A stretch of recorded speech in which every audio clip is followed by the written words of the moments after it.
국유화, 폐간, 어떤 대통령도 할 수 없는 일인데 감히 제가 어떻게 그런 말을 한다는 것입니까? 이치에 닿지 않는 말을 가지고 사람을 이렇게 몰약해서는 안 됩니다.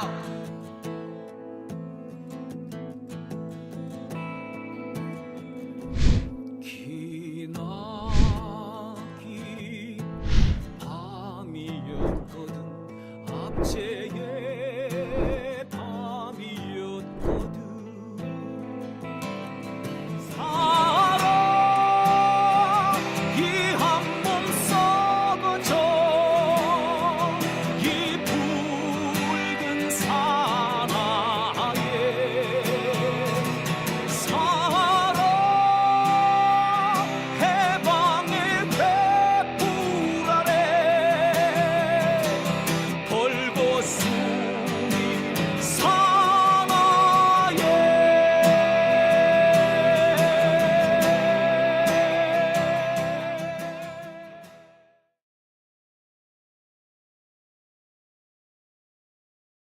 네, 오밤중의 뉴스 함께하고 계신 지금 시각 12시 3분 지나고 있습니다. 자, 두 번째 주제로 넘어갑니다. 두 번째 주제, 요거 정말 열받는, 정말 짜증나는 내용입니다. 본격적으로 시작하기 전에 약간 제가 마음을 좀 가라앉히고 진행해야 될 것 같아요. 자, 최근에 이화영 부지사가 검찰 조사를 받는 과정에서 희한한 일들이 있었다라는 보도 다들 들으셨을 겁니다. 검사가 이화영 부지사를 회유 협박하기 위해서 검사실에서 술을 먹이기도 했다. 연어 초밥을 먹였다. 뭐 이런 얘기였습니다.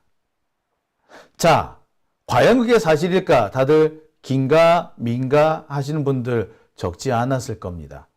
그런데요, 이렇게 검사실에서 피고인을 혹은 피의자를 불러서 조사하는 과정에 자기들이 원하는 대로 진술을 받아내기 위해서 술을 먹였다, 회를 사다 줬다, 심지어 폭탄주를 먹였다라는 사례가 과거에도 있었습니다. 실제로 제가 알고 있는 보도되지 않은 것도 제가 알아요. 여하튼 검사실 술 파티 사건은 이번이 처음이 아니고 수원지검에서는 그런 일들이 제법 자주 있었다라는 것이 드러났습니다. 실제로 보도까지 된 얘기입니다. 자, 검사실 술 파티 사건 이번이 처음이 아니다. 제가 준비한 두 번째 주제입니다. 수원지검은 아예 이런 식의 수사 방식을 자주 애용한 것 같습니다. 꼭 필요한, 그런데 쉽사리 얻어지기 어려운 그런 진술이 있을 때는 술을 먹인 다음에 회유와 협박을 가한 다음에 혹은 구속을 지나치게 장기간 질질 끌면서 나가고 싶지? 나가게 해줄게. 자, 술 한잔 마시면서 우리 얘기해볼까? 이런 식의 수사를 꽤 여러 차례 해왔다는 겁니다. 이화영 부지사 전에도 이미 10년 전에 그런 일이 있었다라는 겁니다. 그 외에도 많아요. 검사들이요, 깡패들 수사할 때 술 한잔 먹이고 수사 잘해. 왜? 의외로 조폭들이요, 술 한잔 먹이면 술술술술 분대. 그러니까 그런데 익숙해진 검사들은 다른 사람들한테도 그런 수법을 쓰는 거지. 자, 그런 짓을 사실 누가 많이 했다? 수원지검이 많이 했대. 수원지검이 예로부터 조폭 수사를 참 많이 한 곳으로 알려져 있거든요. 자, 그러니까 수원지검에서는 과거부터 이렇게 술 먹이고 조사하는 하는 것이 꽤 여러 차례 있었다는 겁니다. 이번처럼 이화영 부지사 같이 이렇게 정치권 수사뿐만 아니라 간첩 수사할 때도 술을 먹이고 하고 조폭 수사를 할 때는 수시로 먹였다는 거예요. 그 중에 한 사건이 이번에 과거에 보도된 적이 있었습니다. 내용이 되게 충격적이에요. 폭탄주를 먹이고 대충 조서에 도장 찍게 했다. 그런 내용입니다. 검사질 술 파티 사건, 이번이 처음이 아닌 거죠. 자, 여기서 잠시 우리 이화영 부지사의 이 옥중 서신을 한번 보겠습니다. 이 옥중 서신에는 이런 내용이 포함되어 있습니다. 검찰 고위직 출신의 변호사를 박상용 검사가 연결하여 만났다. 1313호실 검사 사적 공간에서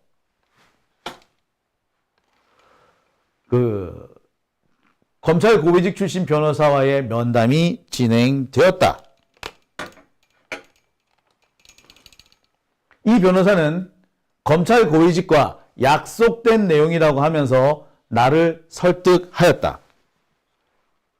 김성태의 진술을 인정하고 대북 송금을 이재명을 위해서 한 일이라고 진술만 해주면 재판 중인 다른 사건, 이제 현재 이화영 부지사가 겪고 있는 지금 제일 고통스러워하고 있는 정치자금법 사건을 말하는 거죠. 이 사건조차도 유리하게 마무리 지어줄 수 있다. 이미 검찰 고위층하고 이야기가 끝났다라고 약속했다는 겁니다. 야, 참. 그러니까 이런 식으로 회유 협박을 했다는 얘기가 되는 거죠. 자, 이화영 부지사의 이 진술 내용 조금 더 보시겠습니다. 이 변호사와는 검찰의 주선으로 몇 차례 더 면담을 했다. 어느 날은 나와 김성태, 박용철, 박상용 검사, 1313호실 수사관, 쌍방울 직원 박상웅이 모여 소주를 곁들여 저녁 식사를 했다. 김성태가 연어를 먹고 싶다고 하자 연어회, 회덮밥, 국물 요리가 배달되었다. 흰 종이컵에는 소주가 따라졌다. 그래서 이날 김성태와 박용철은 얼굴이 빨개진 상태로 구치소에 돌아갔다. 라는 얘기죠. 검찰은 얼굴이 빨개져서 돌아갔다. 이걸 자꾸 왜곡을 해요. 이화영이 얼굴이 빨개져서 돌아갔다. 라고 어거지를 쓰죠. 아니요. 이화영 부지사는 계속해서 내가 아니고 박용철, 김성태라고 매번 얘기를 합니다. 근데 검찰은 계속 이상하게 끌고 가죠. 이화영 부지사의 진술이 뒤집어졌다라는 식으로 끌고 가려는 꼼수입니다. 뭐 여하튼 계속 이어서 보겠습니다. 자, 이화영 부지사의 진술을 종합해보면 그래요. 전관 변호사를 동원해가지고 회유 협박을 했고 전관 변호사는 모두 3차례 들어왔으며 바로 이 과정에서 연어와 소주 파티가 있었다라는 겁니다. 검찰이 원하는 대로 진술해주면 니들이 원하는 대로 다 살려보내줄게. 뭐 이런 식의 회유인 거죠. 그런데 이 이화영 부지사가 겪었던 이 일은 이번이 처음이 아닙니다. 이번에만 벌어진 일이 아니라는 거죠. 언제 있었다? 바로 10여 년 전에 이미 있었습니다. 2014년 3월 한겨레신문 보도입니다. 검찰이 조사 때마다 폭탄주를 먹였고 너무 정신이 없는 상태에서 대충 지장을 찍었다. 이 진술을 한 사람은 탈북 여간첩 원정화 씨의 주장입니다. 자, 이 내용을 보면 그래요. 조사 때마다 폭탄주를 먹였고 달라고 하지 않아도 폭탄주가 가져다 줬다. 워낙에 원정화라는 사람은 술을 좋아하기 때문에 먹었다. 만취한 상태에서 조사를 받았다. 그리고 나중에 보니까 그때 만취한 상태에서 조사받은 내용들이 전부 다 나한테 불리한 것이 되었고 심지어 내 주변 사람들을 감옥에 가두는 이유가 됐더라. 그래서 나중에 내가 이거를 뒤집는다 라고 했다는 거죠. 만취한 상태에서 조사를 받았다. 나는 늘 수원지검 조사실에서 만취한 상황에서 조사를 받았다.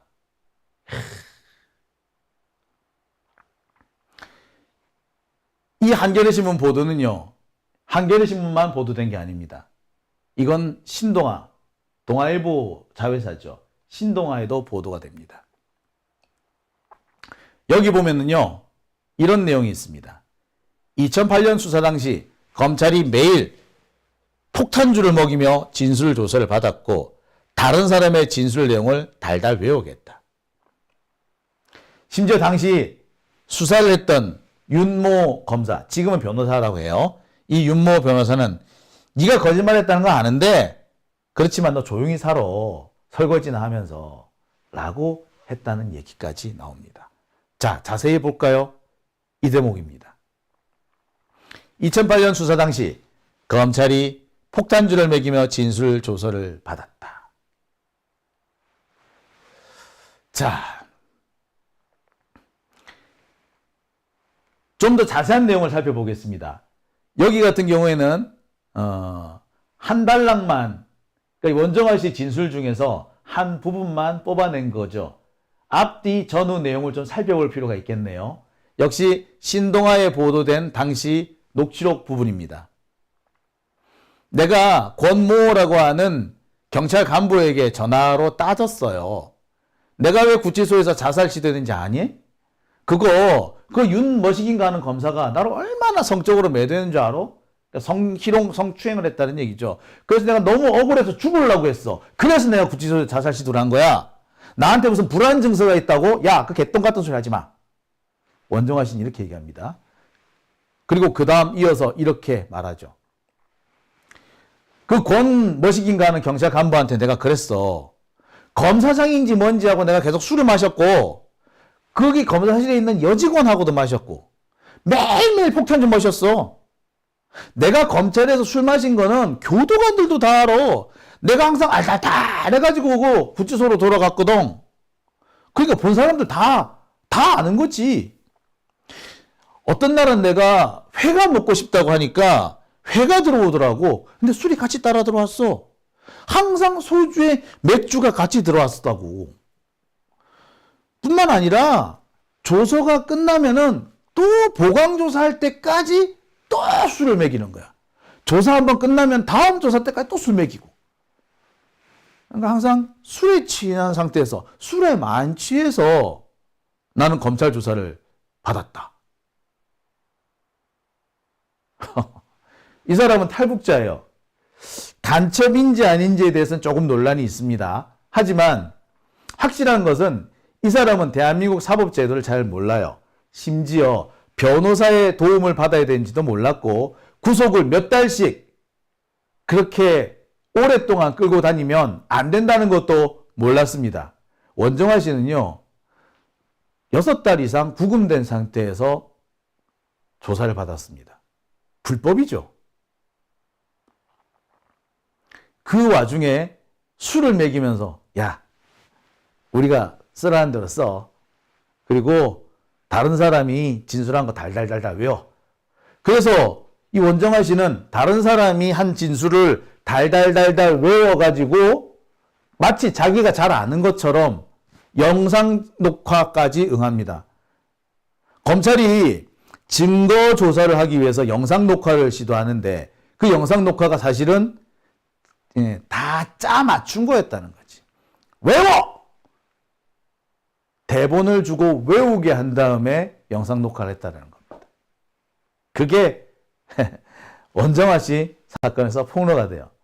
와, 완전히 이것은 자, 보시다시피 수원지검의 조사 방식은 아마도 늘 이랬던 것 같습니다. 아니, 이화영 얘기를 진실이라 믿을 수 없고 간첩이라는 그 원정아 얘기 또 믿을 수 없는 거 아니야? 그런데 그 믿을 수 없는 얘기 2건이 있다고 해서 수원지검이 늘상 그렇게 술을 먹이고 조사한다. 그렇게 생각하는 거는 지나치게 매도하는 거 아니야? 라고 하실 분이 있을 겁니다. 설령 그 2건이 모두 사실이라고 해도 수원지검 전체를 매도하는 건 좀 곤란하지 않겠느냐 라고 말씀하시는 분도 계실 거예요. 그런데 이쯤에서 제가 아는 얘기를 한번 풀어볼게요.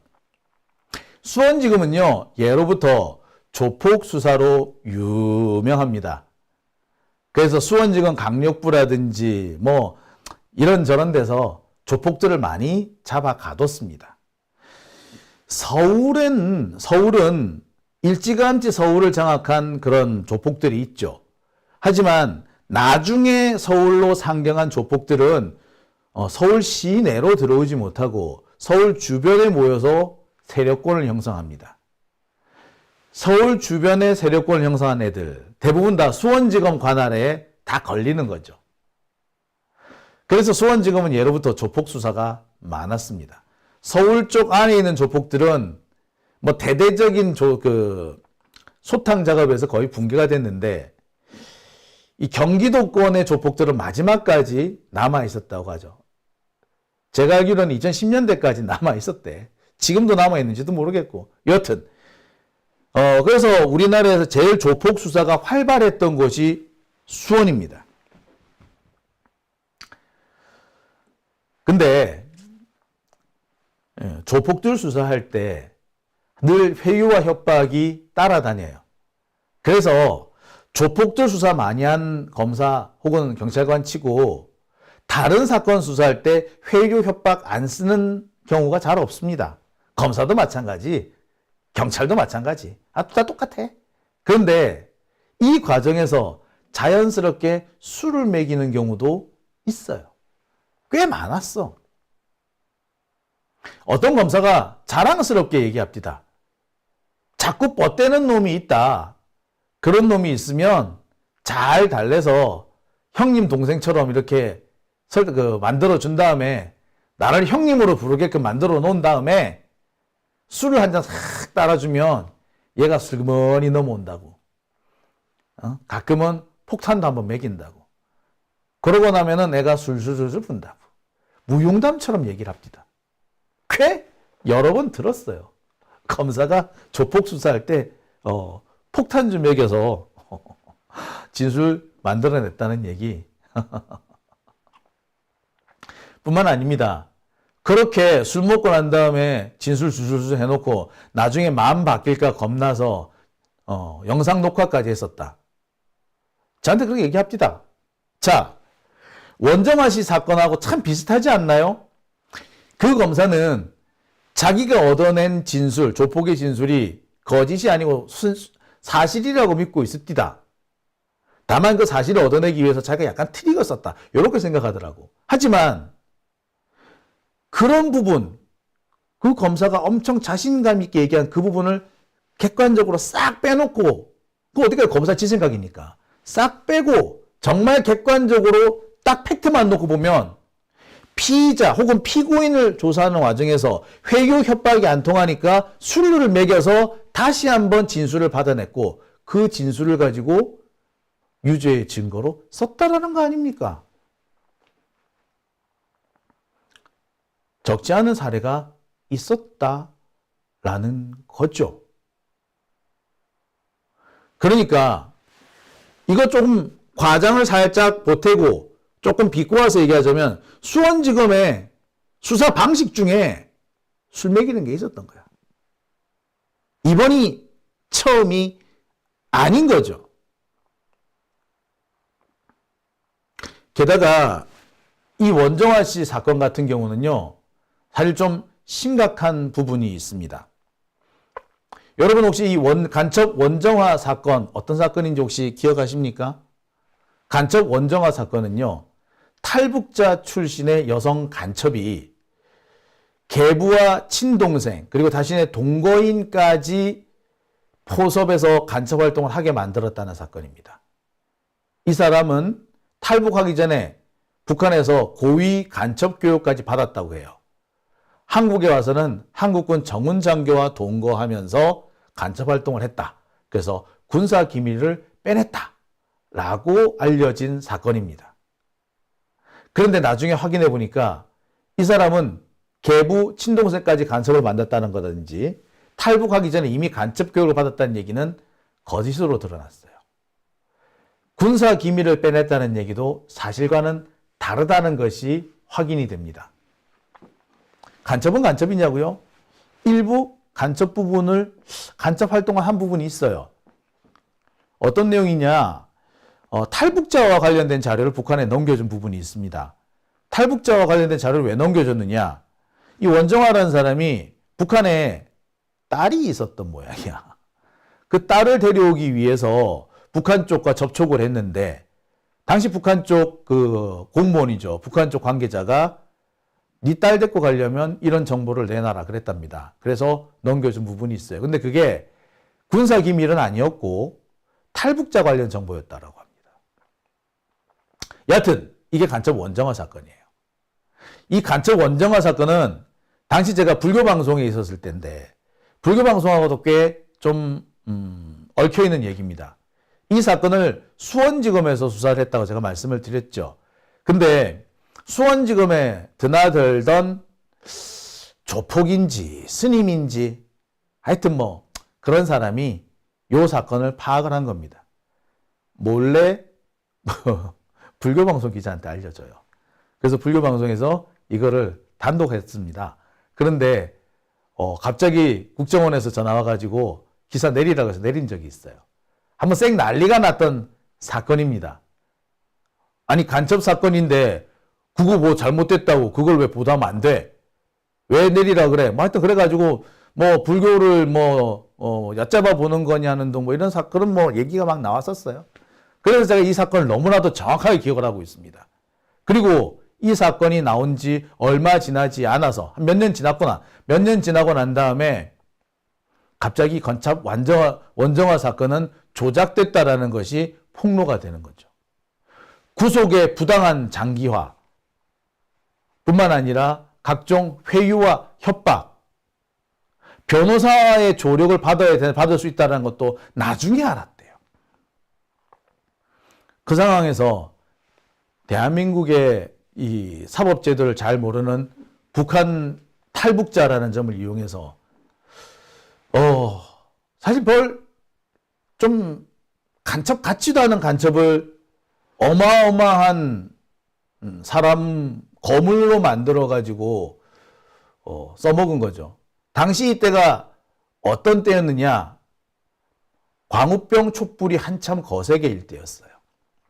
광우병 촛불을 간첩 사건으로 눌러보겠다라고 했던 겁니다. 당시 수원지검장은 천성관, 나중에 검찰총장 후보가 되죠. 물론 후보 상태에서 낙마합니다. 그러니까 지가 검찰총장 되려고 이렇게 무리한 수사를 했던 거고 M1 사람을 거물급 간첩으로 몰고 갔던 거죠. 간첩이 아니라고는 말 못할 것 같아요. 하지만 남한에 탈북하기 전부터 간첩 교육을 받아서 의도적으로 탈북했고 의도적으로 남한 정훈장교와 동거를 했고 웃자고 저짜고 하는 얘기는 다 생 거짓말이었죠. 기억하시는지 모르겠습니다만 이 원정화 사건이 처음 났을 때 미모의 여간첩 한국판 마타하리 이랬습니다. 그런데 제가 확인해 본 바는 그래 미모 아니었어요. 여러분 보셨다시피 이렇게 미모의 여간첩 이렇게 말하기는 좀 그렇지 않나요? 좀 네. 뭐 외모를 가지고 평가하는 건 멋이게 합니다만 미모의 여간첩, 마타하리, 거물급 간첩 이런 식으로 말하는 거는 지나친 과장이었죠. 더군다나 알고 보니까 너 사형 때릴 수도 있어. 무기징역이야. 이렇게 처벌 위협을 해서 엉뚱한 사람까지 간첩을 만들었던 거고 그 이유가 광우병 촛불을 잠재우기 위한 꼼수였다. 그리고 그 과정에서 술도 먹였다. 그러니까 수원지검에서는 지들이 뭔가 만들어야 되는 사건이 있으면 술을 먹이 그랬던 거예요. 명확하게 드러난 겁니다. 그렇죠? 오밤중이 뉴스 함께하고 계십니다.